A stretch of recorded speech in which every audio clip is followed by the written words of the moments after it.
प्यार अंधा होता है। हितेश नाम का लड़का एक बहुत बड़े तथा अमीर घर से रिश्ता रखता था। मेरा कहने का मतलब है कि वह लड़का मतलबी रितेश के पिताजी एक बहुत बड़ी नौकरी तथा उसका एक बहुत बड़ा साम्राज्य हुआ करता था, जिस कारण से हितेश अपने बाप के पैसों पर बहुत ज्यादा घमंड किया करता था। वह बहुत सारे दोस्तों को और बहुत सारे गर्लफ्रेंड को एक बार एक साथ रखा करता था। पैसों के इतनी ज्यादा अमीर होने के कारण लोगों को कुछ भी नहीं समझा करता था, सभी से झगड़ा किया करता था और सभी के साथ बहुत ज्यादा बुरे मानसिकता वाले हालात से पेश आता था।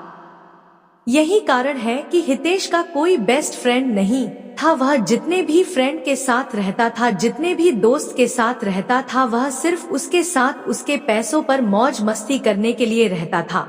लेकिन जब हितेश किसी मुश्किल में फंस जाता था तो कोई भी दोस्त उसकी मदद करने के लिए बिल्कुल भी आगे नहीं आता था।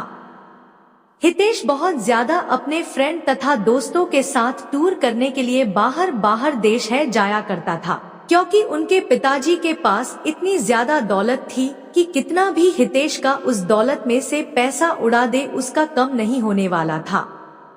इस कारण से हितेश उस दौलत को लेकर बहुत ज्यादा घमंड किया करता था और हमेशा अपने दोस्तों को बहुत ज्यादा पार्टी दिया करता था और फिर उसके साथ घूमने के लिए जाने के लिए कहा करता था।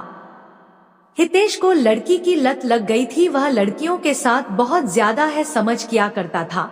ज्यादा पैसा होने के कारण वह बहुत सारी लड़कियों के साथ घूमा करता था तथा बाहर डांस में जाकर लड़कियों के साथ बाहर डांस भी किया करता था। वह रिसोर्ट में जाकर लड़कियों को खाना खिलाता था और फिर घूमने के लिए टूर पर जाया करता था।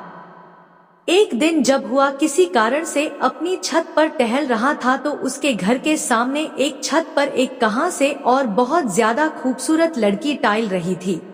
हितेश अपने पैसे के दम पर सोचा कि चाहे कोई भी लड़की हो, अगर हितेश एक बार इशारा कर देगा तो कोई भी लड़की उसके आगे अपनी एटीट्यूड को नहीं रखेगी।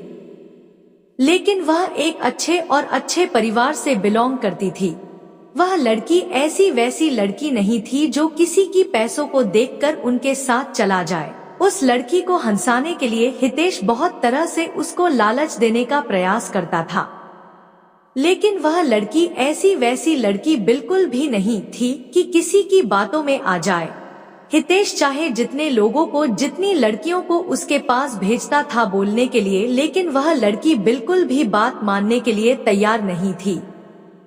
हितेश लड़की के लिए मानव जैसे पागल होता जा रहा था, क्योंकि हितेश के अंदर इतना ज्यादा एटीट्यूड था कि अगर वह लड़की ना कर दिया तो उसमें बहुत ज्यादा गुस्सा आ गया था। हितेश सोच रहा था जिस कारण से भी वह लड़की मना कर रही है, हम चाहे कितना भी पैसा उसे दे देना कि ना अपने साथ उसे घूमने पर मजबूर कर देंगे।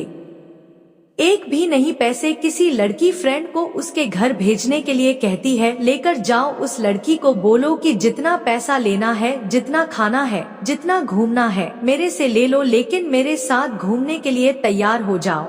लेकिन किसी भी परिस्थिति में वह लड़के तैयार होने पर आज ही नहीं हो रही थी। इस बात को सुनकर हितेश को बहुत ज्यादा गुस्सा आ रहा था। अब धीरे धीरे हितेश बिल्कुल भी बदलने लगा था।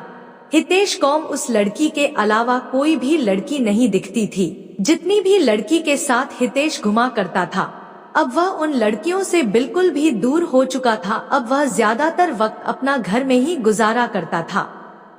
जब वह लड़की अपनी छत पर आया करती है तो हितेश अपनी चाहत से उस लड़की को निहारने का प्रयास करता था, उसे मनाने का प्रयास भी करता था, लेकिन शायद उस लड़की को हितेश के बारे में पूरी जानकारी होगी। इसी कारण से वह लड़की हितेश के पास ना जाने के लिए बहुत सारे बहाना बनाया करते थे। उस लड़की के पिताजी एक सरकारी विभाग में कार्य कर रहे थे, जिसका ट्रांसफर होने के बाद वह हितेश के घर के पास वाले अपार्टमेंट में रहने के लिए आया था। वह लड़की दूर से आने के कारण उसका कोई दोस्त नहीं था। लड़की कहीं घूमने के लिए भी नहीं जाया करती थी, क्योंकि घूमने के लिए उसका कोई सहेली नहीं थी। नया होने के कारण वह अकेले घूम भी नहीं पा रहे थे।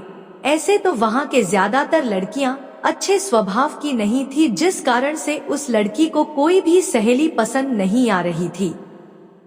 हितेश उस लड़की को हमेशा ही याद किया करता था। लेकिन ऐसा कुछ भी नहीं हुआ। कुछ भी ना बीत जाने के बाद वह लड़की अपने अपार्टमेंट को छोड़कर जाने ही वाली थी, क्योंकि उसके पिताजी एक सरकारी ऑफिसर थे और उसका ट्रांसफर 3 महीने में दूसरी जगह हो जाया करता था। जैसे ही उस शहर में उसे केदारी का 3 महीने गुजर गया, उसका ट्रांसफर अब किसी दूसरे जगह हो गया था। ऐसे में हितेश बहुत ज्यादा दुखी रहने लगा था, क्योंकि वह जिसे प्यार करता था कभी भी उसे वह बात नहीं कर सका था। जैसे ही इस बात की जानकारी हितेश को हुआ बहुत ज्यादा दुखी हुआ और सोचने लगा कि मेरी क्या गलती है कि मुझे वह लड़की आज तक सही से देखा भी नहीं। लेकिन माना कि था उस शहर में उस दिन अंतिम दिन था। हितेश आता था कि उस लड़की से मुलाकात करके कुछ बात किया जाए। जब वह लड़की बाहर जा रही थी तो हितेश नहीं जा रहा था। जैसे ही लड़की देखा तो हितेश रुक गया। हुआ है, लड़की हितेश के पास जा पहुंची थी और हितेश को कह रहे थे कि मुझे आपसे कुछ बात करना है। वह लड़की है देश को कहता है कि आपके अंदर पैसों की बहुत ज्यादा घमंड है और आपने बहुत सारी लड़कियों की जिंदगी को बर्बाद किया है, जिस कारण से भगवान तुम्हें यह सजा दिया है कि कोई भी अच्छी लड़की तुम्हें मिलना तो दूर की बात है, तुम्हें दिखेगी भी नहीं। ऐसा कहकर माना कि आगे बढ़ जाती है। हितेश मन ही मन अपने आप को कोसता रहता है। हितेश सोचता है कि जो मेरे पास इतने पैसे हैं और कोई अच्छी लड़की ही नहीं मिलेगी, मेरे पास इतने पैसों की क्या कर सकते हैं। यह बात बिल्कुल सच है दोस्तों, पैसा चाहे कितना भी हो जाए, मनुष्य को कभी भी अपने पैसों पर बिल्कुल भी घमंड नहीं करना चाहिए। पैसा चाहे जितना भी हो जाए वह आपके कैरेक्टर को नहीं सुधार सकता है। यदि आपके पास बहुत ज्यादा पैसा है तो उसे संभाल के रखी है, वह अच्छी चीजों में उपयोग करें।